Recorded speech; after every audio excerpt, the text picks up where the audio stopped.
तो फिल्म की कहानी शुरू होती है एलिस नाम की लड़की को दिखाते हुए, जो कि बहुत ही इंटेलिजेंट के साथ साथ बहुत ही सिंपल लड़की है। उनके स्कूल में रूल है कि जो भी छोटी स्कर्ट पहनकर आता है उन्हें फाइन देना पड़ता है, लेकिन एलिस एक ऐसी लड़की है जिसने आज तक कोई भी फाइन नहीं दिया है। जिसके बाद वो अपनी क्लास में जाती है जहाँ पर कि उनके एक लौते टीचर मर्फी उन्हें पढ़ा रहे होते हैं और आज का टॉपिक था इंटीमेट होना। मर्फी बताते हैं कि इंटीमेट सिर्फ शादी होने के बाद ही होना चाहिए। अगर आप पहले हुए तो आपको पाप लगेगा और आपको नर्क में भी जगह नहीं मिलेगी। आपको ऐसा लगता है कि कोई नहीं देख रहा है, लेकिन आपको गॉड देख रहा है हर एक टाइम। और ये बात जो है एलिस को बहुत ज्यादा सीरियस लग जाती है, क्योंकि वो हर एक चीज को बहुत सीरियस लेती है। जबकि उसकी फ्रेंड जो होती है वो ओपन माइंडेड तो होती है, लेकिन वो एलिस को ज्यादा कुछ नहीं सिखा पाई है। जिसके बाद एलिस अपने घर आती है तो वो घर आने पर किसी से ईमेल पर चैट करने लगती है। वहाँ उसे एक सोशल मीडिया प्लेटफॉर्म के बारे में मालूम चलता है जिसका नाम ALO है। वहाँ पर वो किसी से चैट करना शुरू करती है तो उसे यहाँ पर बहुत ही गंदी गंदी चीजों के बारे में मालूम चलता है, जो कि आज तक उसने सुनी भी नहीं थी। और यहाँ पर उसे कुछ गंदी तस्वीरें भी मिलती है। उन्हें देखकर उसे समझ नहीं आ रहा था कि आखिर ये चीज क्या है। लेकिन तभी यहाँ पर उसकी माँ उसे बुला लेती है और वो तुरंत ही अपना कंप्यूटर बंद करके यहाँ से चली जाती है। अगले दिन के स्कूल में सभी स्टूडेंट बैठे हुए थे। यहाँ पर एलिस अपनी दोस्तों के साथ बैठी हुई थी और उसे मालूम चलता है कि स्कूल की तरफ से बाहर कैंपिंग के लिए ले जाया जा रहा है। अब एलिस मर्फी के पास जाती है, वो उनसे यहाँ पर बातें करती है। वो उन्हें बताती है कि अगर मन में गंदे ख्याल आता है तो क्या गॉड हमें माफ कर पाएगा। लेकिन यहाँ पर मर्फी उससे कहता है कि गंदे ख्याल आना जरूरी नहीं है, उन पर कंट्रोल करना जरूरी है। लेकिन एलिस को ऐसा लगा था कि शायद वो बहुत बड़ी गलती करने लगी थी। लेकिन यहाँ पर भी उसे वही ALO चैट वाली बातें याद आ रही थी। जिसके बाद कैंपिंग के लिए स्कूल के सारे बच्चों को बाहर ले जाया जाता है, जहाँ पर कि स्कूल की सारे दोस्त एलिस के साथ थी। और यहीं पर एलिस को पहली बार क्रिस मिलता है। क्रिस को देखकर यहाँ पर एलिस को पहली नजर वाला प्यार हो जाता है। वो एलिस को देखती रह जाती है। यहाँ पर क्रिस उसे बहुत ही ज्यादा अट्रैक्टिव लगा था। एलिस ने आज तक किसी को भी इस निगाहों से नहीं देखा था जिस तरह से उसने क्रिस को देखा था। तो इस कैंपिंग के कुछ रूल्स थे कि यहाँ पर कोई भी इलेक्ट्रॉनिक डिवाइस लाना मना है। तो यहाँ पर नीना नाम की एक लड़की आती है जो कि उससे सारी इलेक्ट्रॉनिक डिवाइस लेने के लिए आई थी। लेकिन यहाँ पर एलिस ने नीना को अपनी वॉच दे दी थी और उससे कहा था कि मेरे पास सिर्फ यही है, जबकि उसने अपना मोबाइल छिपा लिया था। आगे हम देखते हैं कि स्कूल के सभी लोगों को ग्रुप के रूप में बांट दिया गया था और एलिस जिस ग्रुप में थी उस ग्रुप में क्रिस भी था। और ये देखकर तो एलिस को बहुत ही ज्यादा अच्छा लगा था, क्योंकि क्रिस तो उसे बहुत पसंद है और अब तो वो उसके ग्रुप में भी रहने वाला है, तो एलिस को तो बहुत मजा ही आने वाला है। जिसके बाद मर्फी सभी को कुछ रूल्स बता रहा होता है और सभी को एक लिस्ट दी जाती है और उन पर टिक लगाने के लिए कहा जाता है। जिसमें इंटरेस्ट होगा उस पर आप टिक लगा सकते हैं। यहाँ पर फीलिंग की एक चेक लिस्ट थी, पर एलिस यहाँ पर एक जगह अटक जाती है। वो टर्न ऑन पर सर्कल बनाना चाहती थी, लेकिन वो नहीं बना पा रही थी, लेकिन आखिर में बना लेती है। आखिर में उसे रिग्रेट होता है तो वो उसे मिटाने की कोशिश करने लगती है, लेकिन यहाँ पर वो भी नहीं मिट रहा होता है। तब एलिस उसके ऊपर पेंसिल चलाकर एक काला धब्बा बना देती है। अब उनका समय भी खत्म हो चुका था, इसलिए एलिस से वो चेक लिस्ट ले ली जाती है। आगे हम एलिस को क्रिस के साथ देख पाते हैं जो कि लंच कर रहे थे। लेकिन यहाँ पर एलिस क्रिस को बहुत ही गंदी निगाहों से देख रही होती है, क्योंकि क्रिस तो उसे बहुत पसंद था। यहाँ पर वो उससे बात करती है और यहाँ पर सिर्फ क्रिस ही बोले जा रहा था। लेकिन एलिस की जब बोलने बारी आती है तो यहाँ से क्रिस जा चुका था और बाद में समझ आया एलिस को कि उसे बात करनी चाहिए थी। अब स्कूल के हर एक विद्यार्थी अपनी एक स्पीच दे रहे थे, अपनी हॉबीज के बारे में बता रहे थे और अपनी कुछ प्राइवेट चीजों के भी बारे में बता रहे थे। लेकिन यहाँ पर नीना जो स्पीच दे रही थी, एलिस को मालूम है कि नीना ऐसी लड़की नहीं है और वो सब कुछ गलत ही बता रही है। यहाँ पर वो बस सभी को इम्प्रेस करना चाहती थी।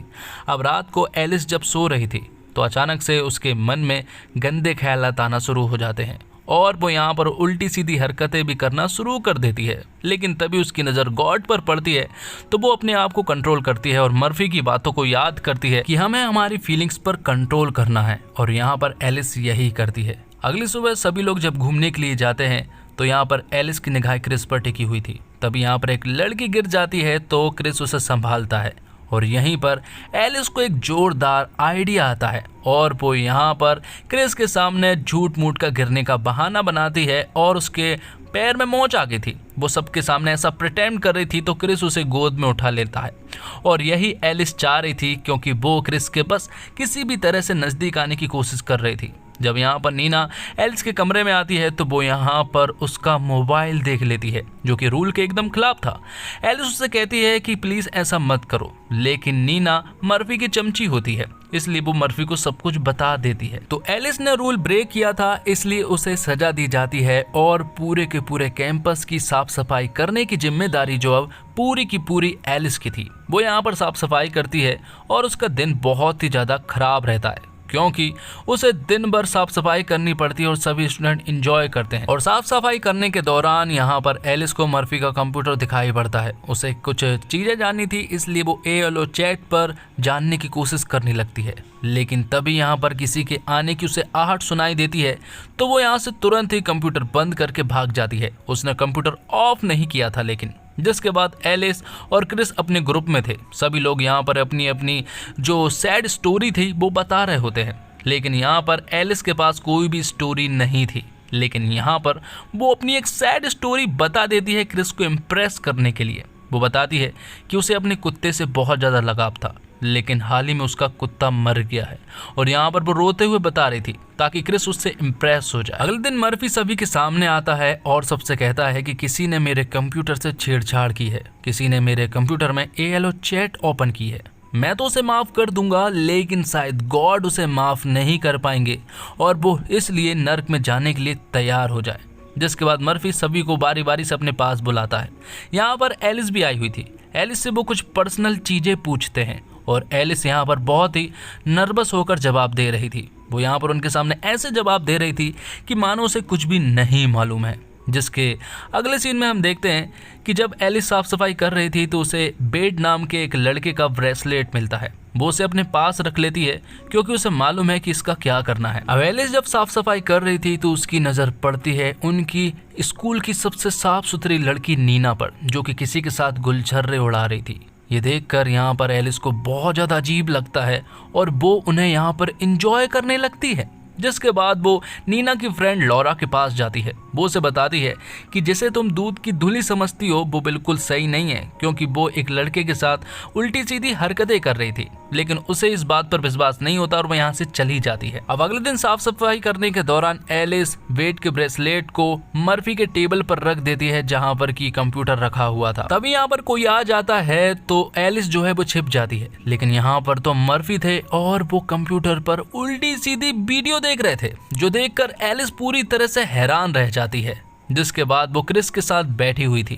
क्रिस उसके साथ बातें करने की कोशिश करता है। वो उसके कंधे पर हाथ रखता है तो एलिस उसे पप्पी देने की कोशिश करने लगती है, जो देखकर एलिस को बहुत ज्यादा बुरा लगता है। वो उससे कहता है कि अगर हमने ऐसा किया तो गॉड हमें माफ नहीं करेगा। लेकिन एलिस को मालूम है कि यहाँ पर कोई भी दूध का धुला नहीं है। इसी वजह से एलिस जो है वो थोड़ी फ्रस्ट्रेट तो थी, लेकिन अब उसे सब कुछ समझ आने लगा था। अगले दिन वो अपनी दोस्तों से मिलती है और अब उसे सब कुछ समझ आ गया था कि यहाँ का हर एक इंसान दूध का धुला नहीं है। यहाँ पर उसे ऐसा लग रहा था कि सभी लोग सही है, बस वो ही गलत है, वो ही गॉड के सामने बस रोती रहती है। लेकिन यहाँ पर सभी ऐसे हैं। जिसके बाद वो सभी के सामने एक सॉलिड स्पीच देती है। वो सभी को बताती है कि सभी के कुछ सीक्रेट्स होते हैं। आप किसी से भी जबरदस्ती करके अगर पूछोगे तब भी वो अपने सीक्रेट्स नहीं बताएगा, और जिसे जो करना अच्छा लगता है वही करो, किसी की बातों में ना हो। एलिस यहाँ पर और भी बहुत सारी ऐसी कुछ बातें बताती है जो सुनकर सभी के रोंगटे खड़े हो जाते हैं, क्योंकि जो बातें एलिस बोल रही थी वो सब कुछ सच थी। जिसके बाद सब कुछ ठीक होने लगा था। क्रिस भी उसके थोड़े नजदीक आ गया था क्योंकि एलिस सबको समझना शुरू कर दी थी। जिसके बाद एलिस जो है वो मर्फी के पास जाती है।